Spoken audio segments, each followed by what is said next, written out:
In this video, I am going to show you how to add X link on Facebook. So first of all, open up your X application. On the application, you have to log into your account.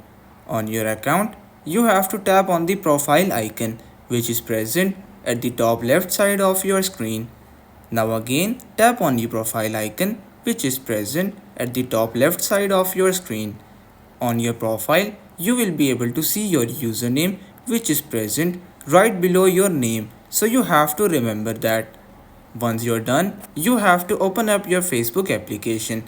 Now on your Facebook application, you have to tap on the profile icon which is present at the top left side of your screen. On your profile, you have to tap on edit profile. In edit profile, you have to scroll down towards the end until you see the links section.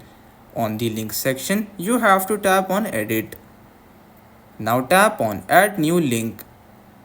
From here, you have to select the X application. Now you have to enter the username that you just remembered from your X account. So I will simply type that, and then once you're done, you have to tap on save. Once you tap on save, you will be able to easily link your X account with your Facebook account. So everyone, that's pretty much all for today's video. Consider subscribing to our channel for more informative videos in the future. Until then, stay safe.